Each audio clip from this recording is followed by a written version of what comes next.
The Queen of Angels wouldn't be appropriate because you're not Catholic. I know, but I considered St. Timothy's, but it's loaded with Brenda memories, so I don't want to have it there. Okay, how about the gazebo?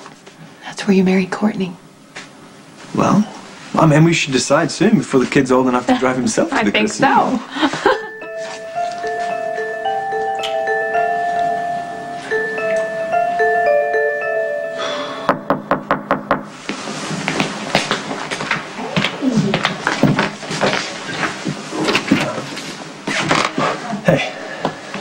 Hear about John? I just wanted to apologize again for his intrusion yesterday. No harm done? Well, still, the thought of having her back in town is unsettling, to say the least, but I also wanted to tell you that I was honored that you even considered asking me to be John's godfather. Courtney would have wanted that. Right. Yeah, she would also understand why you needed to rescind the offer. But I have an idea that might interest the two of you. I want to discuss it with you in person. Sure. Well, you're welcome to have the ceremony in Windermere Gardens if you like. Wow, well, we really appreciate the offer. We've already reserved the gazebo in the park. Oh, okay, well, that'll be lovely too. How is John? You mind if I say hello to him? No, go ahead. Yeah, he just woke up from his nap.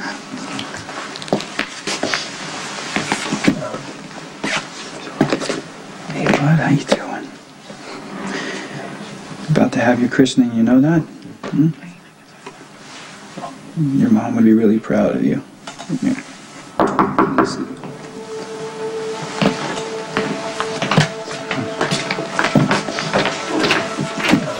Mr. Jacks, I need to speak with you and Mrs. Carretos immediately. And then the Cosmopolitan canceled, and I have 400 dentists yelling at me. I need the Metro Court now. So contact the hotel manager. Why'd you come here? Can the hotel handle a last-minute convention of dentists? I'm sure the hotel staff can tell you that. That's what we pay them for. Please don't come to my home again. I'm sorry, I panicked. Wow. John seems very happy here. He is. I suppose I should go ahead and apologize again for showing up with no warning. You know, it does make it a little awkward. Yeah. Well, I should go ahead and ask the awkward question. Would it be okay if I came to the christening regardless? Sure. Of course. Yeah, I think Courtney would really want that. Okay. Thank you. Thank you both. You're very generous. And again, sorry for barging in.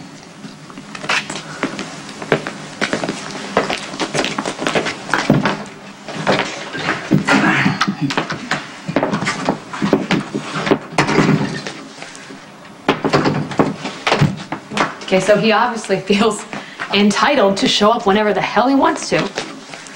Yeah, I agree. That was a weird visit, right? I mean, wasn't that weird? Maybe it's time to set some boundaries. Set some boundaries? I think we need to come up with a way to keep Nikolas out of John's life for good.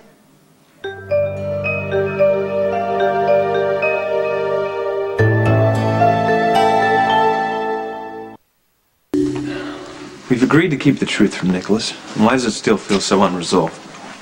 Because we're worried about Helena, that's why. Then my heart stops every time she looks at John. Why did Nikolas offer Windermere for the christening? Why? Isn't that strange to you? It's totally. I mean, it's the last place that John should be, especially with Helena around. What if she thinks that Nikolas might be John's father? No. Oh, wait, we're both getting way too paranoid here, okay? We need to have a reality check. Helena has no idea. Nikolas had his doubts at first, but that makes perfect sense.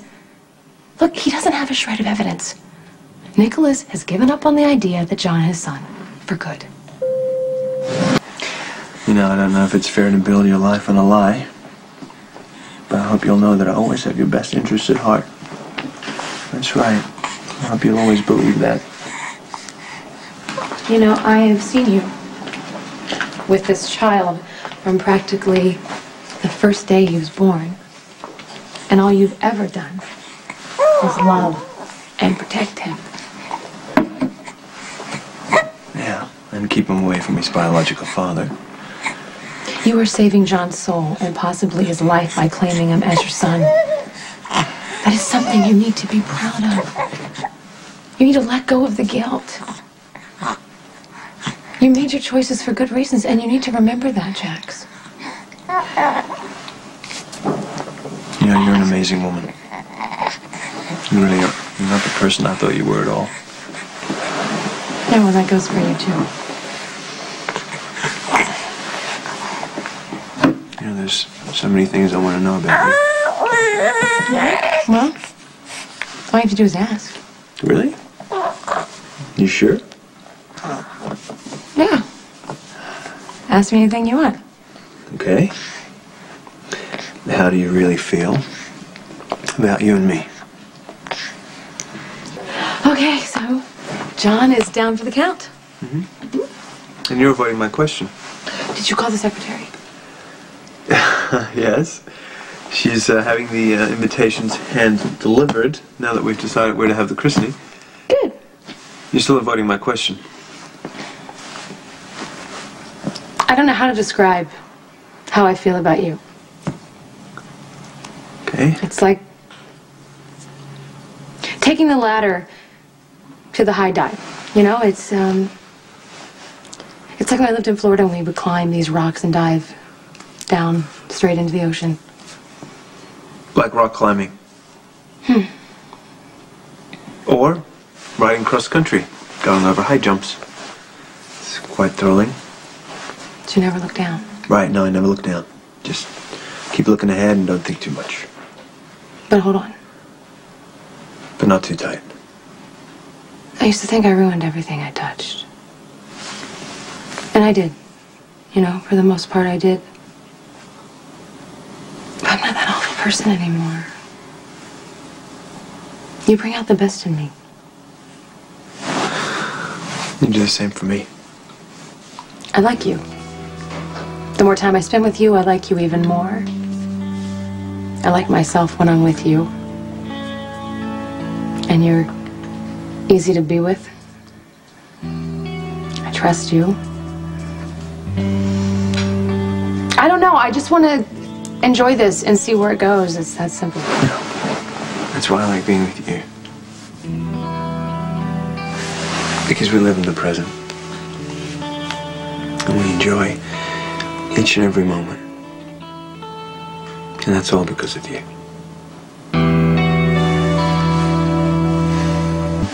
You know, if someone told me a year ago that I'd be sitting here with you, with my son in the next room, I would have said that they're out of their minds. It is pretty funny how life works, huh? Yeah. You want something so bad that you scheme and you scam to get it, and then someone unexpected shows up and changes everything.